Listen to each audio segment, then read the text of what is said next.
Most of this semester, we've talked about the individual parts of psychology, brain function, chemicals inside the brain and inside the body, how we have adapted and things like that. Now we're going to start talking about social psychology and how personality, attitudes, motivations, behavior are changed by the things around you and the people around you. And one of the first things that we have to look at is attitude. And when we talk about attitude, I'm not talking specifically about somebody having a bad attitude, but attitudes in general, the beliefs and the feelings about people, places, and things, and how we as an individual or as a group are going to react to the things around us. The other piece that we have to look at is how that attitude is looked at from a social psychology perspective. What's the primary motivation?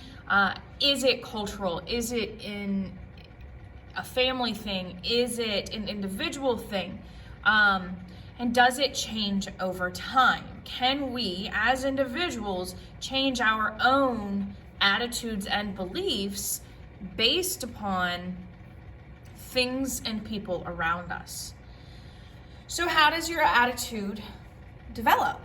Just like everything else, it's conditioned or trained inside of you. Your friends, teachers, parents, grandparents, your family as a whole, all of these things are going to condition you to act, react, and think a certain way. We can observationally, is that a word? Learn something. So we watch people react and act to different types of humans around us. And that is how we come up with these ideals, these schemas inside of our own brain.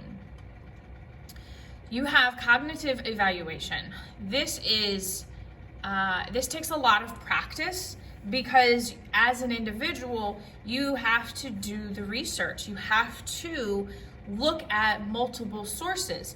This doesn't have to be book sources. It doesn't have to be scientific research, but it can be from different cultures. If you are able to go to different areas, different countries, different cities even, and you take in the information around you and you learn something, and that is how you can create a new attitude or a different attitude. We always have to look at our anchors. These are what we grow up learning. And they are going to shape how we look at the world. Is it possible to change it? Absolutely. Is it hard as poop to change it? Absolutely. Are they always bad? No. It is a generational attitude that you will learn from your immediate or close family. When we look at attitudes and behavior, we have to look at which follows which. If a behavior follows an attitude, then they are closely interacted, all right? So you look at something in front of you and then you automatically respond. That they're closely connected. They're almost on a string. Okay. The example is a person is more likely to exercise if they believe it will prevent heart disease. So the attitude is prevent heart disease. The behavior is exercise. When you're strong attitudes, when you have strong attitudes, scientists, parents, teachers, people can predict what's going to happen. If it's a weak attitude, if you're flip-flop, if you're a waffle, if you are flimsy-flamsy, choose a word, then the behavior that follows can be more easily changed. If I personally have something to do with that attitude, then my behavior will be stronger. I personally have an attitude that cigarettes are horrible. So my behavior is I will never personally smoke a cigarette, and I will personally fuss at people who do smoke cigarettes because I am vested in that attitude because I lost my mom to lung cancer due to cigarettes. It's an emotional attachment to that attitude that guarantees my behavior. The opposite is also there. If a behavior happens first and then the attitude follows, there's something called cognitive dissonance. Our behavior and our belief system don't match. So we have to figure out how to rectify that. This is a big thing, especially with peer pressure, because a belief or an attitude of not physically hurting people. That is an attitude that is inside of you. But you get into a group of people and you behave in such a way that you physically hurt somebody because the people around you are doing it too. So now there is guilt, shame, bad, icky feelings.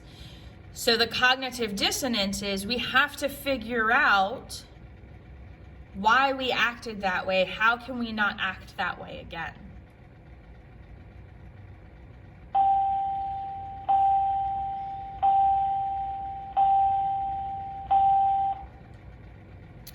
And a big thing that happens is persuasion. You are persuaded to change your behavior. Maybe not your attitude. Sometimes your attitude as well. But definitely your behavior. And that persuasion is just an attempt to influence people's attitudes and views. Persuasion is used at every level. Every level you have persuasion. Salespeople use persuasion. Politicians use persuasion. Actors and actresses use persuasion. Commercials are persuasion. In school, we try to persuade you one way or another. There are two big ways to persuade people. You have the central route, which is direct, logical, evidence-based. I'm going to give you all of the numbers. Show you the graphs. You have your peripheral route. This one is harder, can be harder to pinpoint because it's coming from a side angle. Your favorite sports person endorses a shoe. That is the peripheral because it's your favorite athlete. Maybe not your favorite shoe, but since your favorite athlete wears that shoe, at least in the commercial, I'll go buy some.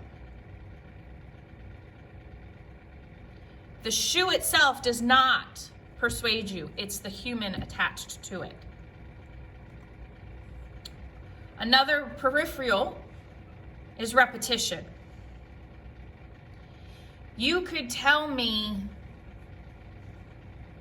based on a picture, what company is being advertised because you've seen it so often.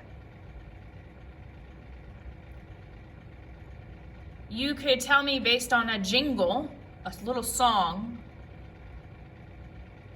what company it is. The repeated exposure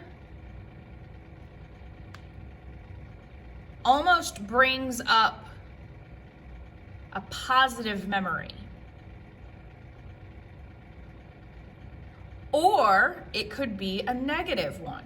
If we think of the Sarah McLachlan song and how it's used in the SPCA for that one commercial that always makes me cry. I've seen it so many times, as well as the emotional piece to it. Sometimes you'll see a two-sided argument. This is, I'm giving you all of my stuff because I want you to do my way. Here are some negatives of the other way to push you towards my side.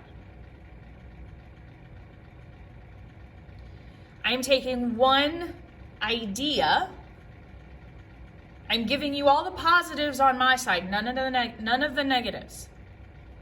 And I'm going to give you the other side of the story, but I'm only going to give you the negative sides to ensure that it pushes you to my side.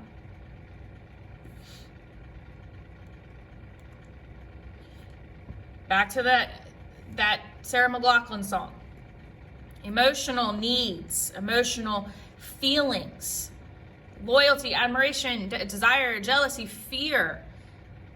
This is used so much in advertisement, especially around New Year's, for gym memberships, for eating programs.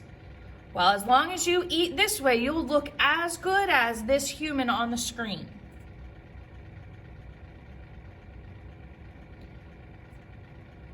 This is also used, you guys may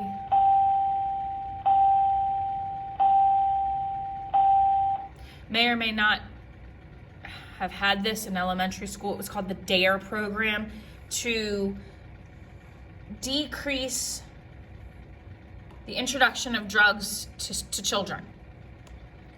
You took a promise, you made a promise that you would never use drugs and all of this stuff. The same thing is used, though, with drinking and driving around prom time. The fear that is used, if you drink at all, please don't drink and drive, that is the worst decision you could make. But the fear of that, of getting into a car accident, of getting arrested, of getting of a DUI, getting put in jail, losing your license. It's the fear. Now we have all of these slogans that we correlate to products. With Tide, what does ultra mean? Ultra Tide. Does it mean it's going to make your clothes ultra clean, ultra bright, ultra colored? What?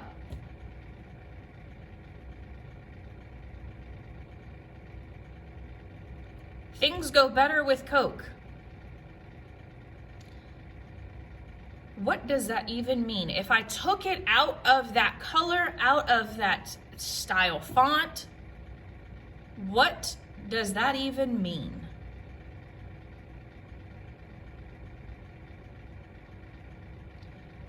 Look at some of these sports shoe slogans. What is the one, just do it? You know what shoe I'm talking about. You know what brand I'm talking about. But what does that even mean? And then you have the person giving the message. If somebody is considered an expert, you don't even question what they say. You don't do your own research. Well, the expert gave me the information, so it must be true. Which has been an issue with the media.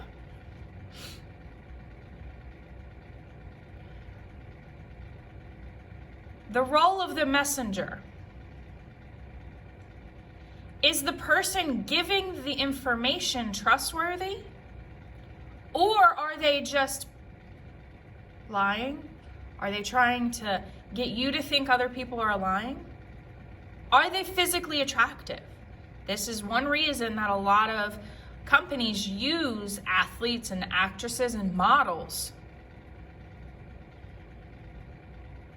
Clothing stores find people who don't fit the normal, everyday, physical attributes of a person. And then they put their clothes on them, on this person who is supposed to be what everybody wants to look like. So if I buy those clothes, I'll look like that amazing human.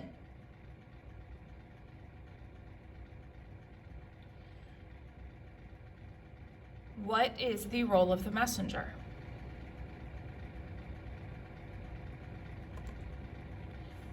I'll assign this one later. How do we get away from these? How do we stop allowing people to persuade us? Well, one way is to be confident in your decision.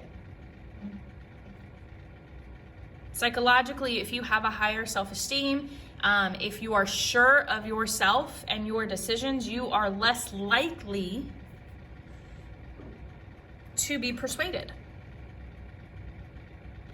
Sales representatives, car salesmen, people who come to your house and try to sell you things, they never take no the first time because they have been told by repeating it in a different way, I might be able to persuade you to do what I need you to do. Even if you give them a good reason. Well, I'll knock off $100 and you can do it.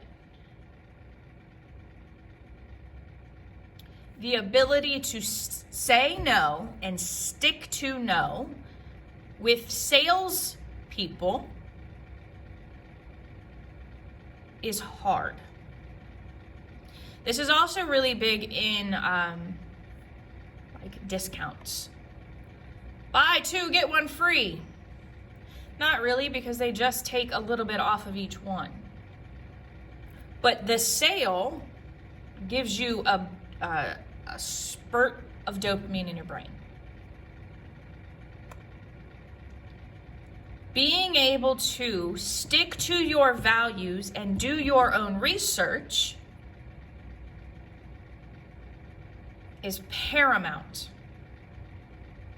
to being able to be who you are without social pressure.